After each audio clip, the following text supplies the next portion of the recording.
I would like to think you're happy with that. Oh, I'm delighted, but to be fair, we've been playing like that for a few weeks now, and because with the wee break, people say to you, you could do without that or whatever, but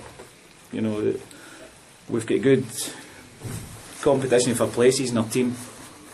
I mean, players I'm leaving out, and like the day Nicky Riley and that, no starting, and Andy Rodgers and Jordan Brown and Leighton McIntosh, and they're all coming on and having an impact. So really, really good performance. And the pleasing thing for me was the work rate of our team. I thought we really worked hard to press Stranraer, because Stranraer is in a false position in my opinion. They won't stay there,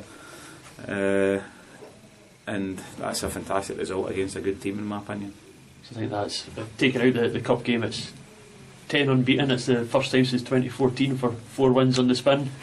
You must be wishing you could play every day when it's going like this. No, honestly, it's been good. I mean, our goals return now has been fantastic. We've scored a lot of goals, but we have got competition there, and they know they've got to keep at it to stay in the team.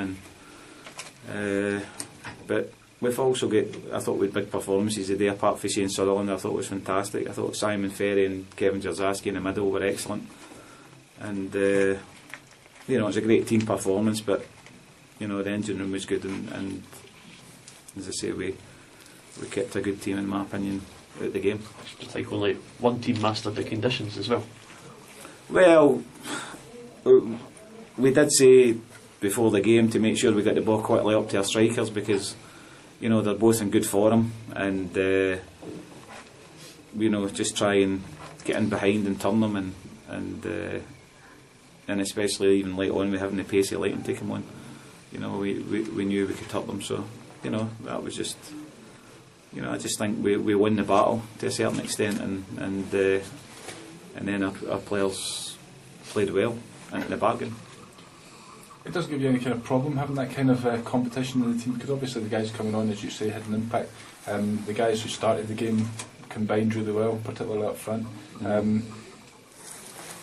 It just keeps guys on their toes, doesn't it? Aye, it does give me a problem because I don't like it. I think I've been doing this 11, 12 years or whatever I've been doing it, and I don't rest easy with guys not playing. Like, there's 2 guys come up here today that's never got on, Andy Rodgers and Scott Ferris, and that hurts me that I've disappointed them and letting them down. But I think they understand that we're a team in good form, and it's and that's why everybody we're probably playing so well, because they're on their toes, and we've got a big cup final coming up in April, and they all want to be part of that. So I think it's been good for us that we've got that in the back, and everybody's playing for their places. And everybody, when the team is playing well like that, everybody's, even in conditions like that, champing it a bit to play. Mm-hmm. Yeah, I mean they are. I mean, it was the enthusiasm in them the day was really good, and it was so pleasing for me as a manager to watch guys working as hard as that, and then obviously getting the goals to match that. Closing the gap and putting pressure on those top 2 teams. I know, I mean, it's brilliant, because I did say a couple of weeks ago, rather than look down, let's look up and let's go and try and chase air. And I know they didn't play today, but at least we're keeping pressure on them and try and chase them down. I think in the programme, I can't remember, I think maybe the chairman or something says that you've been kind of going under the radar a wee bit. Does that suit you? Oh, totally. Totally. Not personally, but no, I mean as a team, I mean I think it's good. We don't, it's probably like Stranraer to a certain extent. You're up stuck out the road a wee bit, and I think especially with Dunfermline being in the league, everybody looks to them, and they're the big team, and we just got on with it. But we've got some good players, and we've done really well. Very much so. Certainly never saw that coming.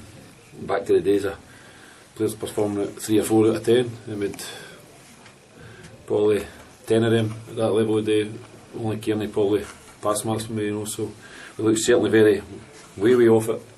To be fair to Peterhead, they did that last time down here, and they outworked us, outfought us, looked bigger, looked stronger, and we just never handled it well enough, So I mean, the 3 goals there wasn't any pretty. I think it was all coming through our mistakes, playing in the wrong areas, and not playing to the conditions. And Peterhead pounced on it. They've got players that can punish you, and they did that today.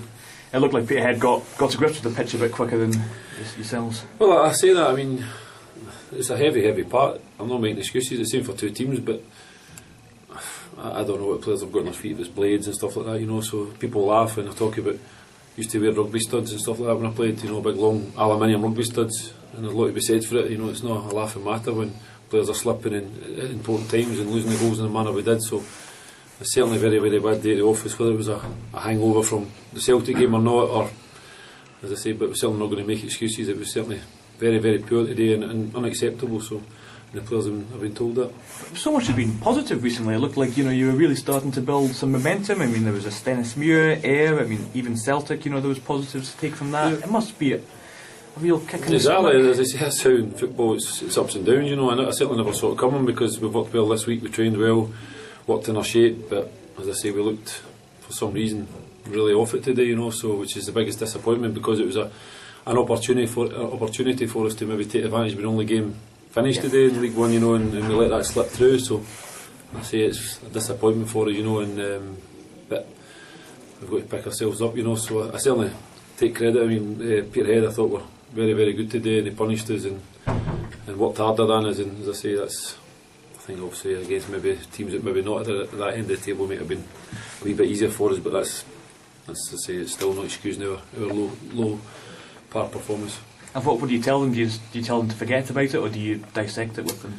Well, we'll certainly dissect it and we'll talk about it, you know. I think, to be fair, with one or two players there was circumstances that maybe dictated they never really played at level. I know Big Robbo's been struggling on antibiotics with a flu bug, you know, maybe you saw that today, and there's another one or two players that had other issues, you know, so, but that doesn't excuse everybody, you know, so as I say, the conditions weren't very good, but I think we took wrong options all over the park, we played in the wrong areas. As I say, the Peterhead goals came from just big long balls down the park, winning first headers, getting on to it quicker than us and punishing us. And sometimes football's like that, you know, and we never did that once in the game and really put them under pressure, so that's the disappointment thing, because I said before the game, the conditions, play in the right areas and make them make mistakes, and it's who makes the least mistakes today won the game, and unfortunately we made a lot more mistakes than them and we get certainly punished today, so disappointed.